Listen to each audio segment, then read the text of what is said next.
Well, hello folks, Jeffrey Darty here, just getting ready to kick off the radio portion of the broadcast. So if you'll stay tuned just for 1 second, we will be off and rolling with Outwitting the Devil with Napoleon Hill, Part 2. So just give me about 30 seconds or so, actually 32, while we start the radio portion of the broadcast. We'll talk to you in 24, 23, 22.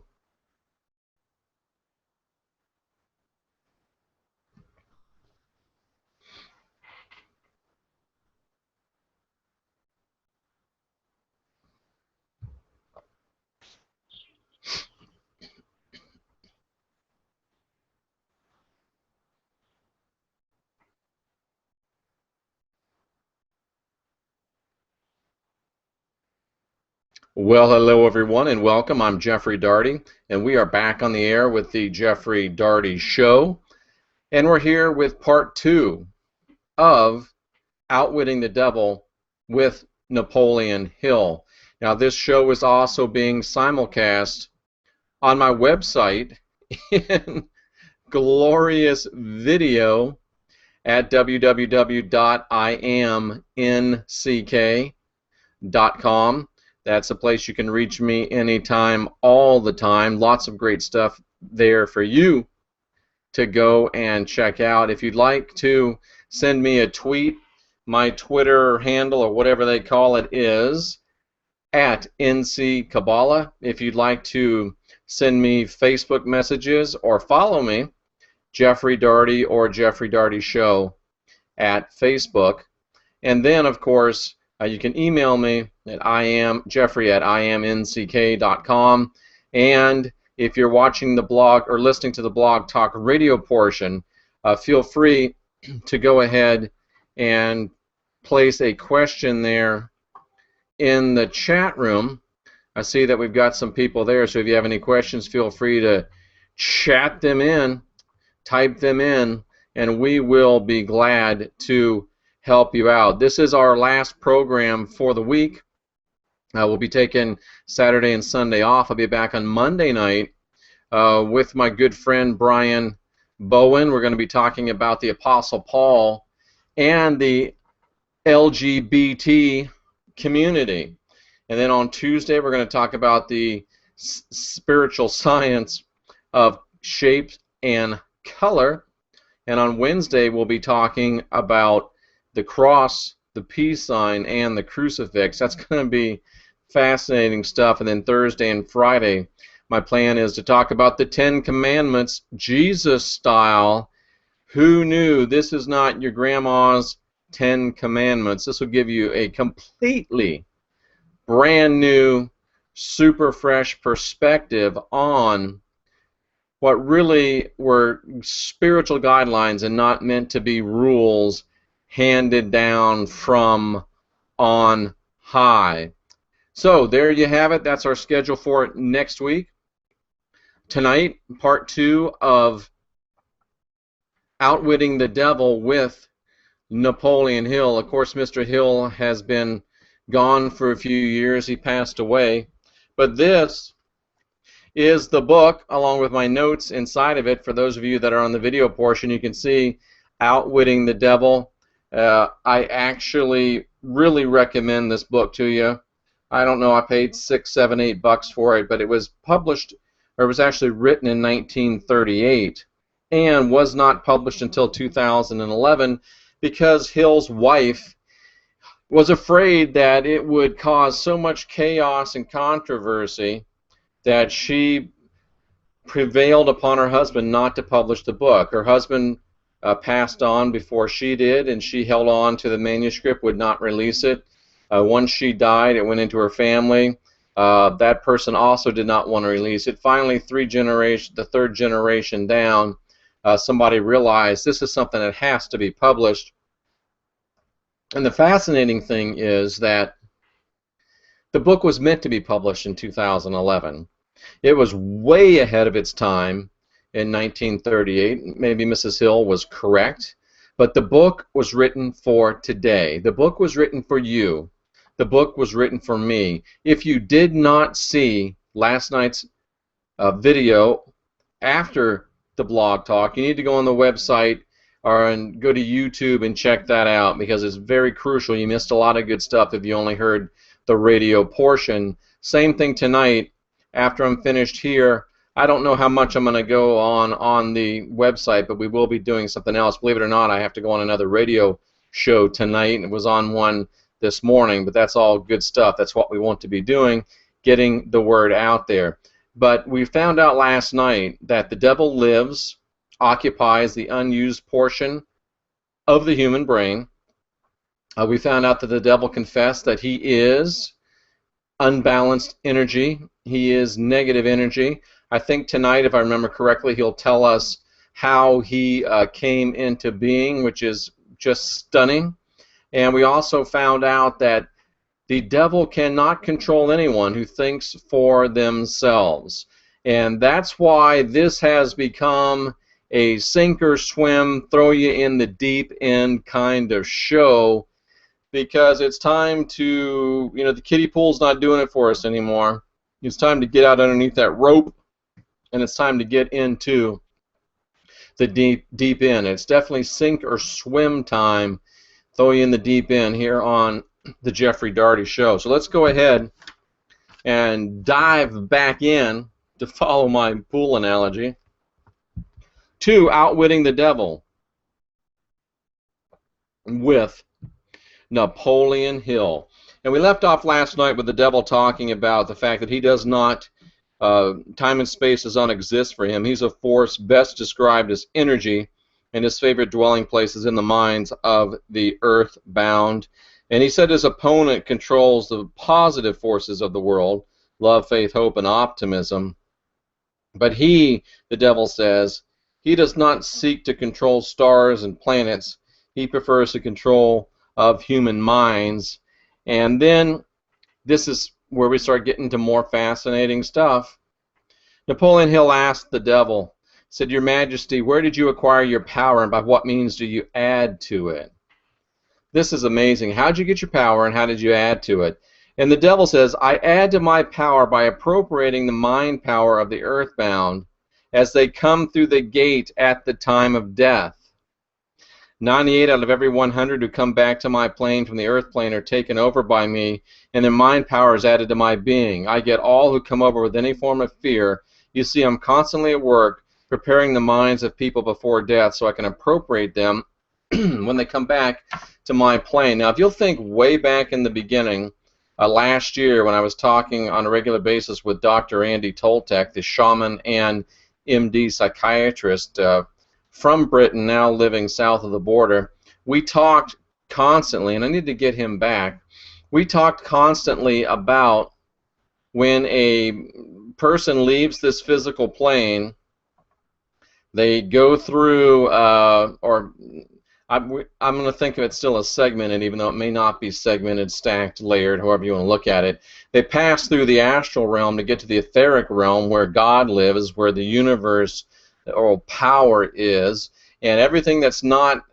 ready to ascend falls off and occupies this astral layer, this astral realm. And that's exactly what the devil's talking about, is I get all the fear and the mind power of those that come through the gate at the time of death. So the ones that aren't ready to ascend, he gets to feed on them, basically, as their energy and their vitality passes through, their good parts passes back up to the universe, and the rest of it falls off like, what do we call it? Like, just want to double check, I heard a strange noise on the blog talk section, and we just want to make sure that we did not lose it, and we did not. If you're sending me a text message, I'm sorry I can't get to you at this momento. All right, that's how he adds to his power, and for some reason I'm thinking I should probably check and see exactly who this was. All right. We are good to go. We're still ready to rock. I thought maybe somebody had called in like Dr. Toltec and wanted to be on the show. So fascinating, fascinating stuff, and we continue to move on. And Napoleon Hill asks, Your Majesty, when I began this interview, I had you all wrong. I thought you were a fraud and a fake, but I see now that you're quite real and very powerful. And it is important for us to realize that we do have opposition in this world. It's not all rainbows and unicorns. It's not all peace and love. It's not all, love and joy and happiness. There is unbalanced energy that is coalesced into entities that do seek to do us harm, and we need to know how to combat these enemies. You're not really combating them. You're flooding them with balanced energy, which causes them to either flee or snap back into balance. But we have to realize that there is something out there at times that we have to deal with. And the devil said that he never asks anyone to believe in him. He prefers that people fear him. And that is because he does not want, he feeds on fear. So he says, I don't want people to worship me. I want people to fear me. And he goes on and says, begging people to worship them is the business of religion. And think about that. Begging people to worship them is the purvey of religion, and that's exactly what happens in the Abrahamic faiths. And you can see why they are in the state that they are in. And then Mr. Hill says, Your Majesty, please pardon my rudeness, but I would not be able to look myself in the face again if I did not tell you here and now that you are the damnedest fiend ever to be loosed on innocent people. And he asked him, how do you, let me just read the whole question. I always had the wrong conception of you. I thought you were kind enough to let people alone while they were living, that you merely tortured their souls after death. Now I learn from your own confession that you destroy their right to freedom of thought and cause them to go through a living hell on earth. What do you have to say to that? The devil said, I get what I want by exercising self-control. It's not so good for my own business, but I suggest you emulate me instead of criticizing me. You call yourself a thinker, and you are, otherwise you never would have forced this interview on me, but you will never be the sort of thinker that frightens me unless you gain and exercise greater control over your own emotions. So it's not only thinking for yourself that keeps you out of the grasp of the devil, and of course we're using that term colloquially, it's 11:11.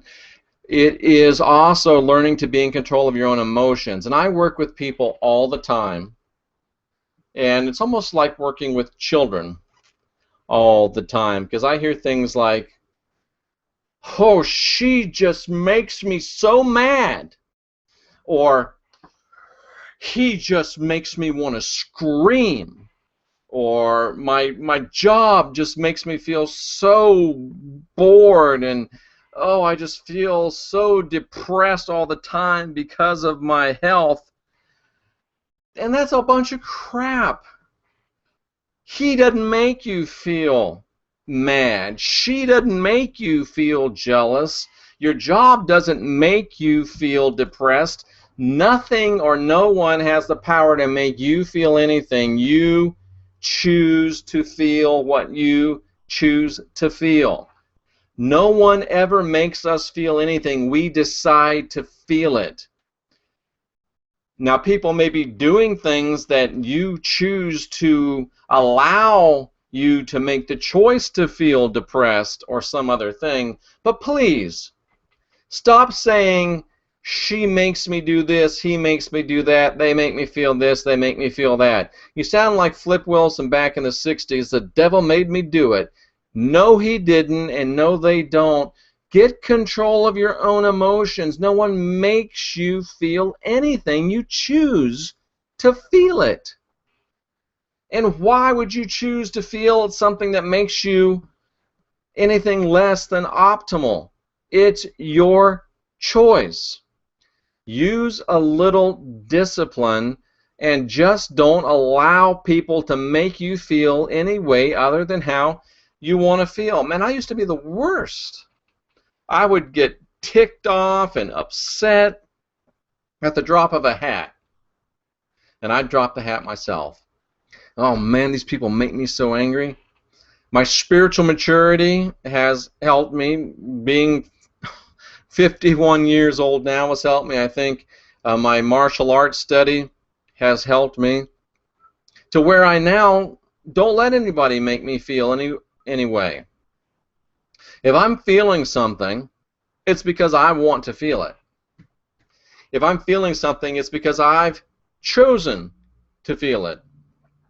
If I'm feeling something, it's my feeler that's deciding to feel it, and it ain't nobody making me feel it because I'm not controlled by the devil.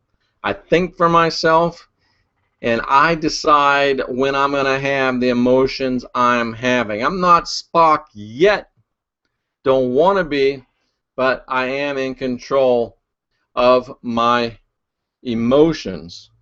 Now that doesn't mean I won't open a can if I have to, but it means it's my choice if I do. And that's all you really need to think about, is you have to get to the place where you are in control of what you do, because the people that are not in control of what they do are under the control of the devil by default. Now we're really getting into some good stuff here. So, Your Majesty, Napoleon Hill says, the devil fears a mere humble earthbound creature. Is that right? And again, the devil says, no, it's not right, but it is true. You have no right to rob me of my most necessary tool of the trade. For millions of years, I've dominated earthbound creatures through fear and ignorance. Fear and ignorance. What does that sound like? If you don't do this, if you don't do that, you're going to burn forever. Ignorance. Oh, you know, sometimes you just got to take it by faith. God moves in mysterious ways. Fear and ignorance. Now you come along and destroy my use of those weapons by forcing me to tell you how I use them. Do you not realize that you'll break my grip on every person who heeds this confession you're forcing from me? This is important stuff. My greatest weapon over human beings, says the devil, consists of two secret principles by which I gain control of their minds. I'll talk first about the principle of habit, and then I'll talk about the habit of drifting.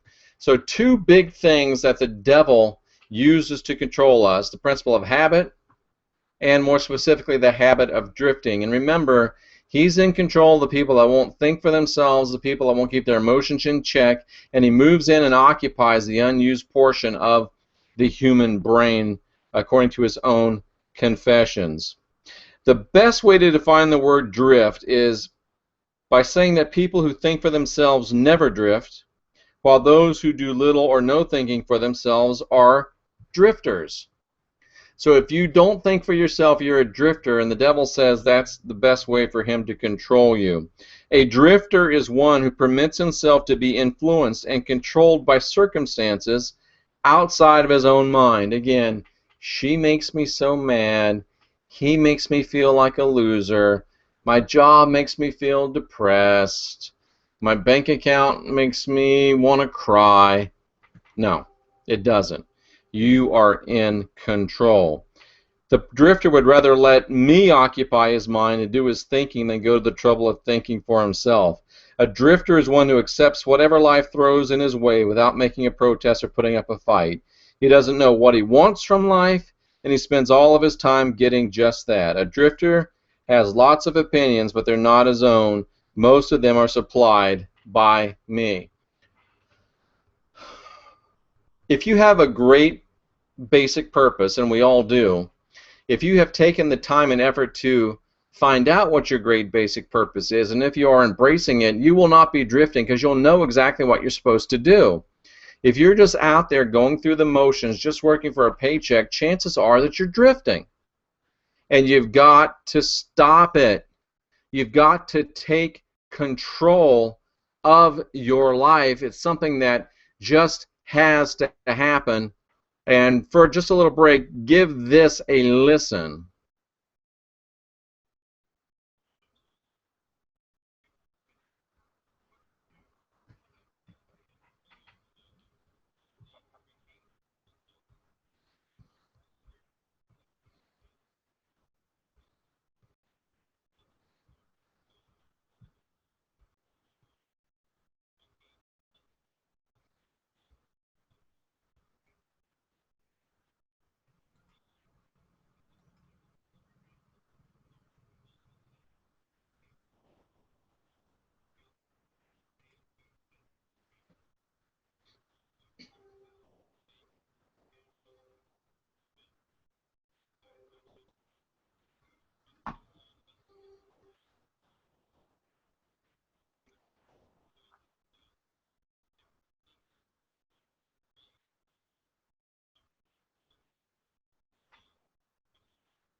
So there you go. That's just part of what we're trying to put together. We're trying to put together a holistic program that's going to help you from A to Z. If you're on the video portion of that and you want to hear what I was talking about, just go to the Create Yourself tab on the website and you'll be able to figure that out. But you got to stop drifting. You got to get some direction. You've got to get your basic purpose. You've got to stop letting people control your emotions, and you've got to start thinking for yourself. A drifter is one who's too lazy mentally to use his own brain. The only reason I can take control of people's thinking and plant my own ideas in their mind is because they won't do so themselves. Think about that. You know, they say an idle mind is the devil's workshop, and it really is, because an idle mind is a mind that's not engaged in thinking. And when you're watching television, your mind is basically idle. So turn off idle and turn on some YouTube videos about some things that matter. If you want to watch something, get in there and type in spirituality. Get in there and type in conspiracy theories. Get in there and type in the devil. Get in there and you've got the wisdom of the ages at your fingertips through the internet, and you're watching cats and playing farm, whatever that thing's called, Farmville, or I don't know, but my goodness. Anyway, I better go on. Napoleon Hill says, "Devil, tell me what the most common habits are by which you control people." So that's one of my cleverest tricks, the devil says. I enter the minds of people through thoughts which they believe to be their own. Those most useful to me are fear, superstition, avarice, greed, lust, revenge, anger, vanity, and plain laziness. Napoleon Hill says, hey, I'm catching on to your methods. Let's go back to the habit of drifting. Tell me about the habit, since you say it's your cleverest trick. As I said before, people start drifting in their youth. I try to get them to start there. I induce them to drift through school without knowing what occupation they wish to follow in life. Here I catch the majority of people. Habits are related. Drift in one direction, and soon you'll be drifting in all directions. I also use environmental habits to give me a definite grasp on my victims. Think about that. I induce them to drift through school without knowing what occupation they're going to partake in. How many of you does that describe? If you're in college right now and you're not sure why, whew, man. Either find out why or get in touch with your basic purpose and go do that. College is part of the problem by and large, and part of the control grid. There's no reason for you to be drifting through college if you don't know, if you're not going for a specific purpose that feeds into your basic purpose. And I'm not against college. I've got 2 degrees myself. So you make it your business, Hill says, to train children in the habit of drifting by inducing them to go through school without aim or purpose. Now tell me some of your other tricks. Well, my second best trick is developing the habit of drifting, and one that I put into operation with the aid of parents and public school teachers and religious instructors. He says, please don't make me tell you this trick. It's going to get us both in trouble. If you publish it, you're going to get in trouble. No one will like your book. But Hill says, you know what? Go ahead. You're going to tell me what's going on. Well, what happens is that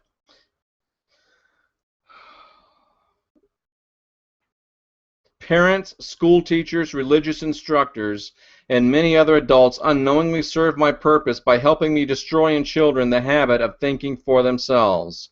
They go about their work in various ways, never suspecting what they're doing to the minds of children, sometimes they know, or the real cause of the children's mistakes.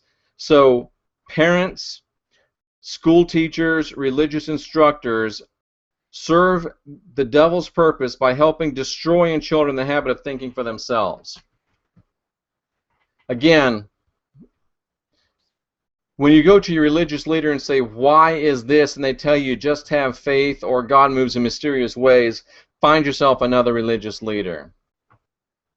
It's just that simple. And kids, parents, we need to learn to give our kids more freedom to learn, grow, and develop on their own. We really do. This way that we've been training up kids is just not working. I mean, if you're going to give a kid a toy, let the kid have the toy. Let the kid use the toy the way they want to do it. If you give them something and they start using it in a way that's going to destroy it, it's their toy. You gave it to them. Let them do what they want to do. And if they destroy it, well, then that's a lesson learned. Don't be giving them something and then writing them about it. Teach them some responsibility. And that's just one little tidbit I'll throw in. And I have 3 kids, raised 3 kids, and I've now got 1, 2, 3, 4 grandkids. And I need to start getting involved in helping with them as well. Now, Napoleon Hill says, I can hardly believe you, Your Majesty. I've always believed that the children's best friends were those closest to them, their parents or school teachers and their religious instructors. Where would children go for dependable guidance if not to those who have charge of them? And the devil says, this is where my cleverness comes in. This is the exact explanation of why I control 98% of the people in this world. I take possession of the people during their youth before they come into possession of their own minds by using those who are in charge of them. I especially need the help of those who give their children their religious instruction, because it's here that I break down independent thought and start people in the habit of drifting by confusing their minds with unprovable ideas concerning a world of which they know nothing, like the Trinity. It is here also that I plant in the minds of children the greatest of all fears, the fear of hell. This is the devil talking, and I really believe it's the devil. And he says, I use religious instruction to break down independent thought by confusing people's minds with unprovable ideas concerning a world of which they know nothing, and by planting in their minds the greatest of all fears, the fear of hell. Think about that. All the Abrahamic religions have hell. And I don't know about Judaism or Islam, but I know about Christianity, 20 years as a Pentecostal minister. And we do break down and we do have confusing ideas about a world that we know nothing about. Explain the Trinity to me if you can. I'll wait. It's inexplicable. And it way predates Christianity. It's part of mystery, Babylon religion, and it's just nonsense. And it gets people into the habit of, because you can't ask about it or you'll get thrown out, it gets people into the habit of just, okay, I'll accept it. And that's called drifting. They just drift along. Now, Hill says, I understand it's easy for you to scare children about threats of hell, but how do you continue to make them fear you after your hell and your hell after they grow up and learn to think for themselves? And this is so good. This is so good. Children grow up, but they do not always learn to think for themselves. Once I capture the mind of a child through fear, I weaken that child's ability to reason and think for himself, and that weakness goes with the child throughout their entire life. We're coming to the end of the radio portion of this broadcast. I'm going to have to press on, and we're going to have to come back to this maybe after next week, because there's way more available in this book, and I just can't see leaving it off because it's just so important. I do have Brian scheduled for Monday night. Maybe we'll do some juggling of the schedule to go back to Napoleon Hill after Monday night, or perhaps I'll just put it on video over the weekend and you can check it out then. But if you want to hear more as I finish up tonight, go over to imnck.com and you can see the live simulcast of this broadcast in video. You can always find me on Facebook, Twitter, and at jeffrey@imnck.com. We'll be back on Monday night with more of the Jeffrey Daugherty Show. And until then, I am Jeffrey Daugherty, and as always, I'm wishing you peace and light.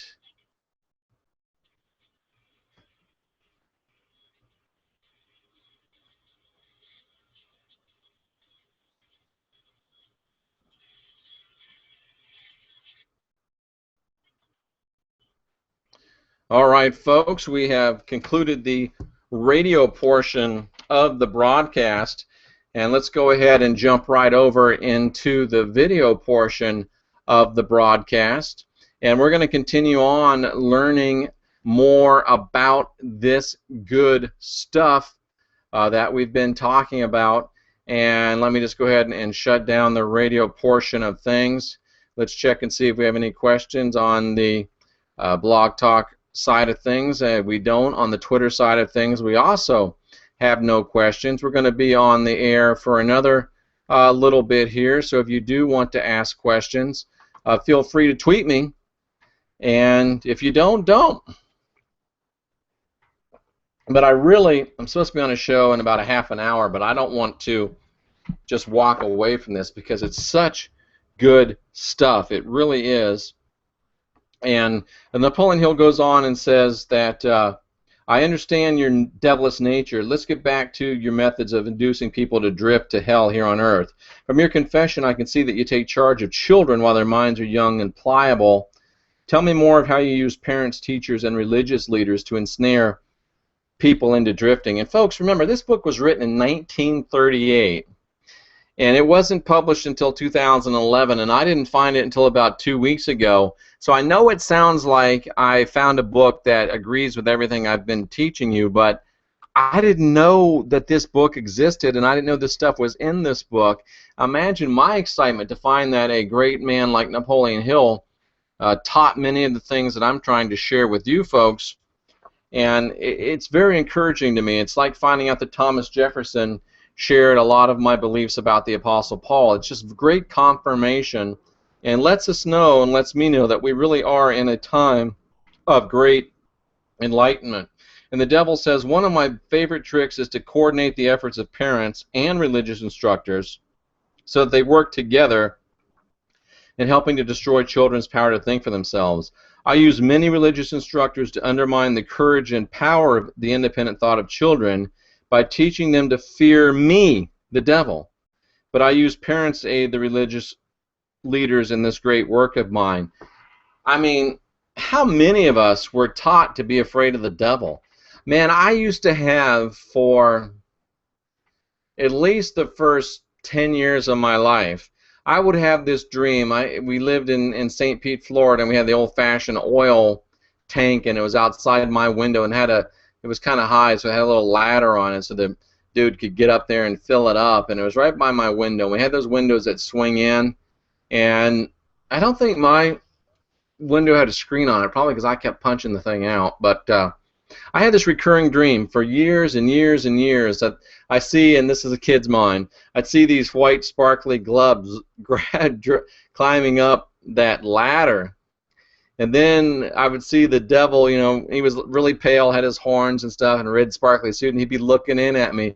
He'd open that window and stick his head in. I would scream and wake up, and it still gives me chills to this day. And I had good parents, but they took me to Emmanuel Baptist Church in St. Pete, Florida, every single week, and oh, good God, they scared the hell into me.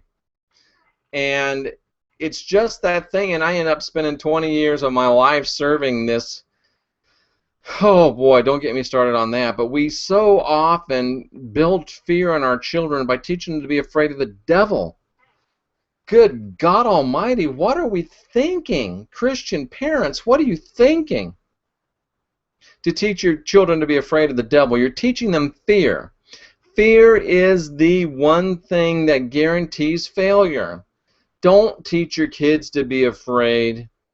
Don't teach your kids to be afraid of the boogeyman, the devil. Stop telling your kid if he gets out of bed that a monster's going to eat him as soon as his feet touch the floor, unless there's a crocodile under his bed or something like that. But stop it. Quit teaching your kids to be afraid of the devil because you're programming them with a fear that's going to cause them to drift and be in control of the devil for their entire lives. This book is full of so much good stuff. It seems that you go out of your way to keep people from thinking, Napoleon Hill says. Yes, accurate thought is death to me. Oh, man. The devil says accurate thought is death to me. Because the devil realizes when we get outside the foolishness of what the Abrahamic religions teach us and begin to realize it's simple. Once you get your head out of the Abrahamic faiths, it's so simple. Jesus' message was one of simplicity. Jesus' message was one of easy. Jesus said, my yoke is easy, my burden's light. Remember that verse that says, come unto me, all you that are weak and heavy laden, and I'll give you rest. Take my yoke upon you, and learn of me, my yoke's easy, my burden's light. The original translation of that says, come unto me, all of you that are burdened down with religious form and ritual, and I will give you rest. Because my yoke, that's the thing that you put on cattle that directs them. And he says, my yoke's easy. I don't have a bunch of rules and regulations. And he says, my burden's light, because there is no burden. The only burden is to take control of your own reality, realize that you're not a sinner, that you have the kingdom of heaven within, and realize that following the words of Jesus are going to lead you back to the divine. And when we get that accurate thought, all fear is gone. You're not afraid of death anymore, because death, you realize death just comes to this body, and this body is just something that we drive around. We're a spirit that runs this body. So once you get an accurate knowledge, you're not afraid of dying anymore. You're not eager to do it, but you're not afraid of it. So the fear of death, the great fear, is gone. And of course the great fear of hell is gone, because you realize it's a absurdity. It's been in every religion forever, because it's a great control thing. What other better way to control somebody than say, if you don't do what I say, you're going to burn in hell? It's a great way to control people. And then you realize that's ridiculous, so now you don't have to fear death, now you don't have to fear hell. And the other great fear the devil said was poverty. And if you're living according to, if you've got accurate knowledge, you're living according to your basic purpose, then you are finding enough to get by. You're finding enough to live. You're finding enough to go on, and probably more than that. So you don't care about poverty anymore. You care about finding your basic purpose and doing what you're supposed to do, what you were born to do. And accurate knowledge frees you from the devil. Man, this is good stuff. The devil says, I can't exist in the mind of those who think accurately. Because once you get rid of the religious foolishness, then you don't worry about the devil anymore. I do not mind people thinking, as long as they think in terms of fear, discouragement, hopelessness, and destructiveness. When they begin to think in terms of faith, courage, hope, and definite of purpose, they immediately become allies of my opposition and are therefore lost to me. And we're going to wrap up with this. Hill says, I'm beginning to understand how you gain control of the minds of children through the help of their parents and religious instructors, but I do not see how the school teachers help you in this damnable work. Listen to what Hill says here.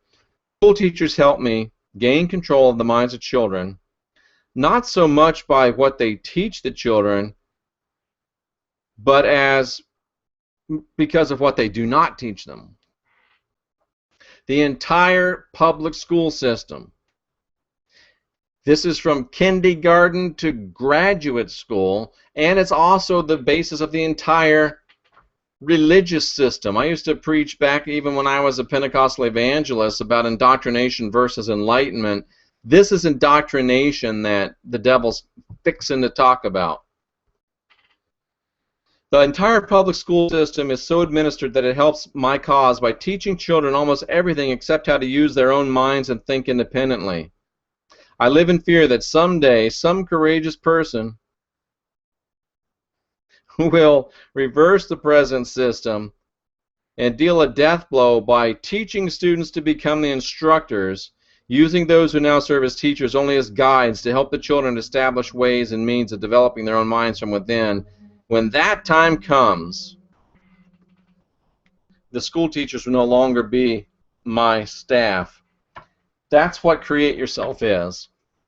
That's what my whole point is, of getting you to think for yourself. Indoctrination is memorizing what someone teaches you and being graded on how accurately you can regurgitate it. That's indoctrination, no matter where it comes from. Enlightenment is teaching you the way to learn, giving you tools to learn on your own, and then letting you go and discover your own understanding and enlightenment. Enlightenment's like digging a hole for you, and indoctrination is like digging a hole for you. Enlightenment is like giving you a shovel and explaining to you how to dig the hole. Then it's your hole. Terrible analogy, but you know exactly what I mean. Indoctrination has got to end. Enlightenment has to begin. That's what the Jeffrey Daugherty Show is all about. That's what IamNCK.com is all about. That's what the book Apostle Paul Antichrist is all about. That's what the books of the month on the website are all about. So while you're here watching this video, as soon as we sign off here in about 4 minutes, I've got to go get on another radio show. Look at the books of the month. Fantastic. Look at the Create Yourself. Look at the 60-Day MBA. Look at the Apostle Paul Antichrist book.